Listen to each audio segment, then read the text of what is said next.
Hello everyone, welcome back to our channel 24/7 CA Zone। I hope आप सब लोग बहुत ही अच्छे होंगे और अपनी प्रिपरेशन अच्छे से कर रहे होंगे। और तो आज का सेशन आपका कंप्यूटर अवेयरनेस का होगा, जिसमें हम इम्पॉर्टेंट क्वेश्चन जितने भी हैं कंप्यूटर रिलेटेड जो आपके एग्ज़ाम्स में पिछले साल पूछे गए थे या फिर जो आने वाले एग्ज़ाम्स में पूछे जाएंगे, ऑल ओवर हम सारा कवर अप करेंगे अच्छे से। तो आप बस सेशन लास्ट तक ज़रूर देखिएगा। और बहुत ज़्यादा हार्ड नहीं आप कह सकते हो, बट हाँ मीडियम टू नॉर्मल क्वेश्चंस रहते हैं जितने भी एंट्रेंस एग्ज़ाम में पूछे जाते हैं। बस आपको थोड़ा चीज़ों को क्लैरिटी करने की ज़रूरत है थोड़ा। बाकी आपको सारी चीज़ें आप क्वेश्चन देखोगे तो समझ में आ जाएगा, क्योंकि बिकॉज आप लोगों ने स्कूल में भी कंप्यूटर पढ़ा ही होगा। तो बहुत ज़्यादा हार्ड नहीं, बट हाँ नॉर्मल जैसे आजकल की चीज़ें हैं, टेक्नोलॉजीज चेंजेस हैं, उससे रिलेटेड क्वेश्चन आपके होते हैं। तो सेशन स्टार्ट करते हैं। तो फर्स्ट क्वेश्चन है, what is meant by computer literacy, यानी जो कंप्यूटर साक्षरता है का उसका मतलब क्या होता है, यानी what is meant by computer literacy. तो इसमें ऑप्शंस दे रखे हैं। A, knowing what a computer can and can not do, यानी कंप्यूटर क्या कर सकता है और क्या नहीं कर सकता है, बेसिकली ये होता है। या फिर ability to write computer programs, यानी कंप्यूटर प्रोग्राम लिखने की क्षमता का होना। या फिर knowing computer related vocabularies, computer से संबंधित शब्दों को जानना। या फिर D, ability to assemble computers, यानी कंप्यूटर को असेंबल करने की योग्यता। तो कंप्यूटर लिटरेसी का क्या मतलब होता है? तो इसमें जो कंप्यूटर लिटरेसी है उसका मतलब होगा knowing what a computer can and can not do. तो इसका राइट आंसर हो जाएगा ए। तो A is the right answer, क्योंकि कंप्यूटर लिटरेसी के बारे में पूछा है। तो basically knowing what a computer can and can not do is a computer literacy. तो ए आपका राइट आंसर होगा। उसके बाद नेक्स्ट क्वेश्चन है, the set of processed data is called. तो प्रोसेस डेटा के सेट को क्या कहा जाता है? ए, डेटा कहते हैं। B, data processing. C, database. या डी, इंफॉर्मेशन। तो जो द सेट तो बेसिकली जो सेट ऑफ डेटा होता है, प्रोसेस डेटा होता है, उसे कहते हैं इंफॉर्मेशन। तो डी, इंफॉर्मेशन आपका राइट आंसर हो जाएगा। तो D is the right answer, the set of process data is called as information. तो D is the right answer. अब उसके बाद नेक्स्ट क्वेश्चन है, IIS रिफर्स टू, मतलब ये IIS के फुल फॉर्म क्या है? International institute for standards. या B, internet information services. C, internet information system. या डी, इंटरनल IP स्कीम। तो यहाँ पे जो IIS है उसका फुल फॉर्म होगा इंटरनेट इंफॉर्मेशन सर्विसेज। तो बी आपका राइट आंसर हो जाएगा। तो IIS का फुल फॉर्म क्या हो जाएगा? Internet information services. तो बी आपका राइट आंसर हो जाएगा। उसके बाद नेक्स्ट क्वेश्चन है, नेक्स्ट क्वेश्चन में पूछा है, in which year was the first email send, यानी किस साल सबसे पहला ईमेल भेजा गया था? ए, 1982 में। बी, 1992 में। सी, 1977 में। या डी, 1971 में।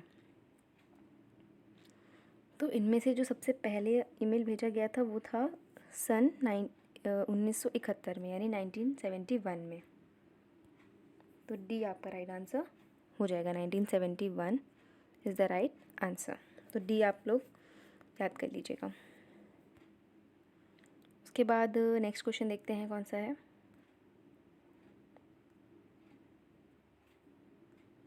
तो न्यूज़ ग्रुप्स आर, यानी जो न्यूज़ ग्रुप है वो इनमें से कौन से हैं? ए, चैट सर्विस है। बी, डिस्कशन ग्रुप है। सी, ईमेल है। या डी, नन ऑफ दीज। तो बेसिकली जो न्यूज़ ग्रुप्स हैं वो दे आर डिस्कशन ग्रुप्स, यानी बी, डिस्कशन ग्रुप आपका राइट आंसर हो जाएगा। News groups are your discussion groups. तो B is the right answer. उसके बाद नेक्स्ट क्वेश्चन देख लेते हैं।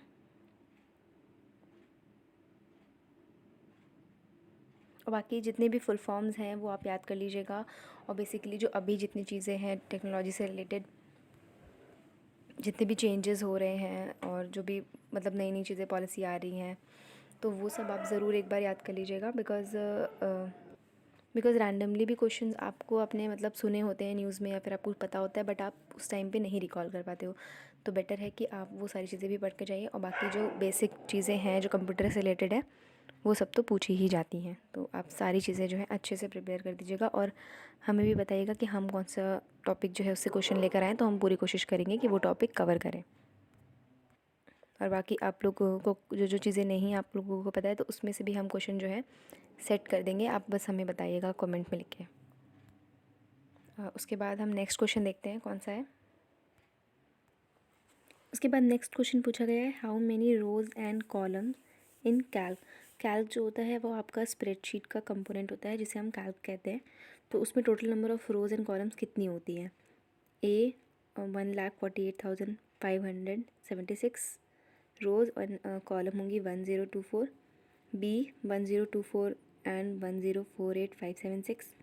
सी 1048576 या 16384, या फिर डी 16384 एंड 1048576। तो कैल्क में कितनी रो और कॉलम होते हैं? तो इसका जो राइट आंसर हो जाएगा वो हो जाएगा 1,48,576 रोज़ होती हैं और कॉलम होगा आपका 1024। तो ए आपका राइट आंसर हो जाए। तो इसमें ए इज़ द राइट आंसर।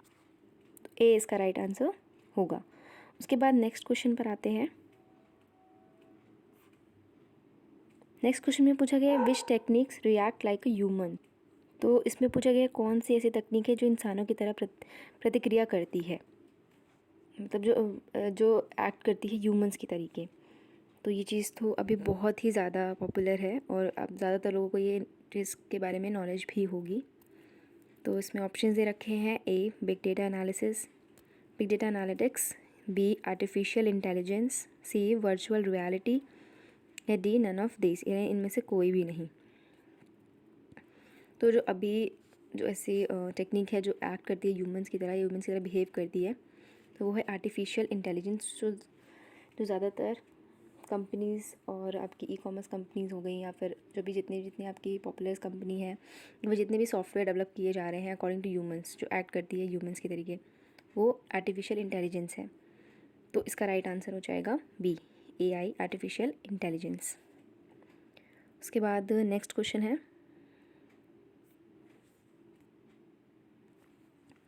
उसके बाद ये क्वेश्चन भी बहुत लोगों को आता होगा, देखते साथ ही आप लोग देख लिए होंगे कि हाँ हमें तो इसका आंसर आता है।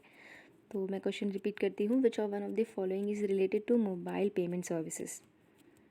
यानी जो इनमें से है कौन सी मोबाइल पेमेंट सिस्टम के से संबंधित है? ए भीम, B UPI, C both A and B, या डी नन ऑफ दीज। तो ज़्यादातर लोगों के फ़ोन में होगा भी भीम UPI। तो जो रिलेटेड है मोबाइल पेमेंट सर्विसेज से वो आपका दोनों हो जाएगा।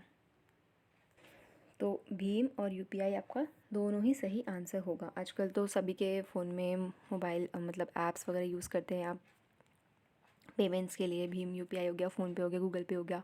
तो ये सब आपकी जो है आज मतलब रिलेटेड टू अभी जो आप यूज़ कर रहे हो उन सब चीज़ों से रिलेटेड है। तो अगर ऐसे क्वेश्चन आते हैं तो आप इजीली कर सकते हो बिना अपना मतलब इतना बिना सोचे कि आप आंसर टिक कर देना कि हाँ ये चीज़ हो सकती है। इसमें कंफ्यूज होने की बिल्कुल भी ज़रूरत नहीं है।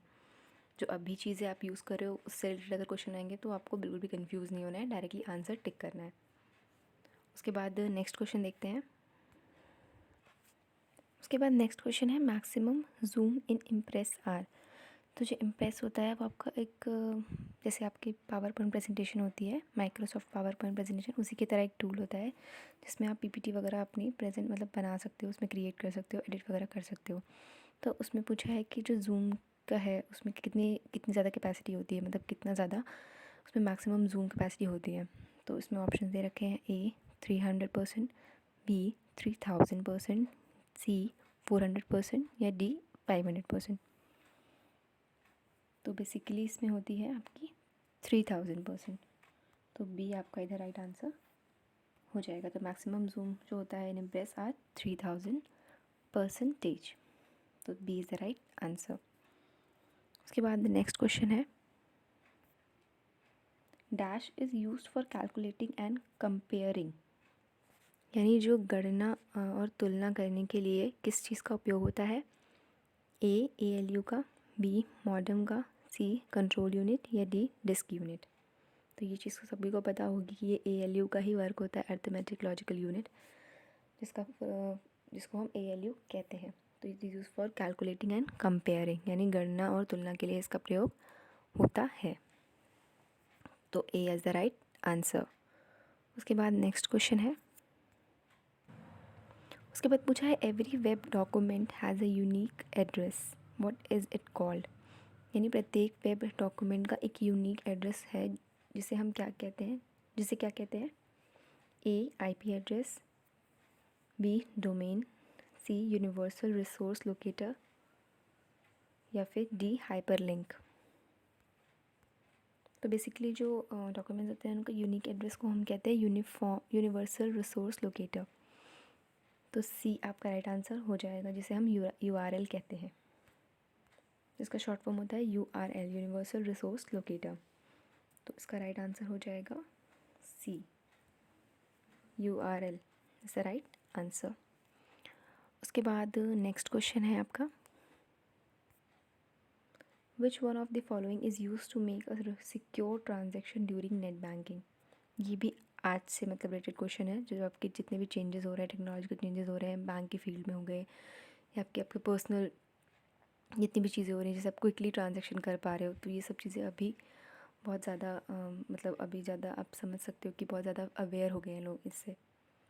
तो ये सब चीज़ों के बारे में क्वेश्चन आपसे आ सकते हैं, जिसको आप नॉर्मली यूज़ कर रहे हो। तो इसमें ऑप्शन दे रखे हैं, A OTP one time password, B quick result site, C pin number या डी नन ऑफ दीज। तो यानी नेट बैंकिंग के दौरान सुरक्षित लेन देन करने के लिए किसका उपयोग होता है? OTP one time password. और बहुत से लोगों को इसका आंसर पता होगा OTP के बारे में। One time password is the right answer. आजकल ये हर चीज़ों के लिए यूज़ हो रहा है, आपके बैंकिंग से रिलेटेड हो गई, आपकी कुछ भी पर्सनल चीज़ें हो गई, तो उसमें भी OTP जो है तुरंत जनरेट किया जाता है, जिससे आपका नंबर वेरिफिकेशन हो सके, जिससे आप और ऑलरेडी आपको चीज़ें पता रहे कि हाँ हमारे पास इससे रिलेटेड आ रही है। बहुत से फेक चीज़ें भी होती हैं जो लोग OTP भेजते हैं, जैसे आप बता दोगे वो OTP, तो वो ट्रांजैक्शन वगैरह भी डिडक्ट, आपका अमाउंट भी डिडक्ट हो जाता है। तो इसलिए ये सब चीज़ें बहुत ही अच्छी भी हैं और एक तरह से बहुत ही बुरी भी हैं, बिकॉज़ इतना मतलब टेक्नोलॉजी सिक्योर हो गए हैं, सब लोग इतने मतलब एडवांस हो गए हैं, तो ये सब चीज़ें हैकर जो होते हैं वो यूज़ कर लेते हैं। तो इन सब चीज़ों से आप अवेयर रहिए, अपनी ना OTP किससे शेयर करिए, या फिर कुछ भी ऐसा अगर आपको दिख रहा है कि मतलब रैंडमली आपके फ़ोन में आ रहा है, तो उसके आप उसमें मतलब आप कंप्लेन भी कर सकते हैं, तो वो डायरेक्टली उसको ट्रैक कर लेंगे कि कहाँ से ये भेजा जा रहा है। तो ये चीज़ जो है बहुत ही ज़्यादा ध्यान रख के फिर आप तभी आगे फॉरवर्ड करिए। कुछ भी अगर आप तो तुरंत ही उसे ब्लॉक करिए वो नंबर, या फिर आप कंप्लेन भी कर सकते हैं उसके रिगार्डिंग। बहुत ज़्यादा बता दिया मैंने, नेक्स्ट क्वेश्चन पर आते हैं। उसके बाद नेक्स्ट क्वेश्चन है, which of the following is considered as the first web browser. तो इसमें से कौन सा है फर्स्ट वेब ब्राउज़र आपका? ए नेक्सियस, बी इंटरनेट एक्सप्लोरर, सी नेटस्केप नेविगेटर या डी मोज़ेक। तो इसका जो राइट आंसर हो जाएगा वो हो जाएगा नेक्सियस, यानी A is the right answer. Nexus is the consider as the first web browser, तो A is the right answer. तो ये लास्ट क्वेश्चन था और आज का सेशन बस यहीं तक। अब बाकी सारे क्वेश्चंस को रिवाइज ज़रूर करिएगा, और मैं हर बार बोलती हूँ कि आप रिवीजन ज़रूर करिएगा, बिकॉज जितना रिवीजन करेंगे उतनी सारी चीज़ें आपको याद रहेंगी। आप एक नोट भी बना सकते हैं, जिससे आपको सारे क्वेश्चन बस डायरेक्टली जब भी आपको एग्ज़ाम हो तो बस आपको वो देखने रहे और आपको क्वेश्चन देखते साथ ही आंसर पता हो। बाकी अगर कोई आपको कमेंट करना, सजेशन देना है, तो प्लीज़ टू कमेंट अस, और आप मेल भी कर सकते हो, मैसेज भी कर सकते हो। So do whatever you want. Okay guys, bye, take care.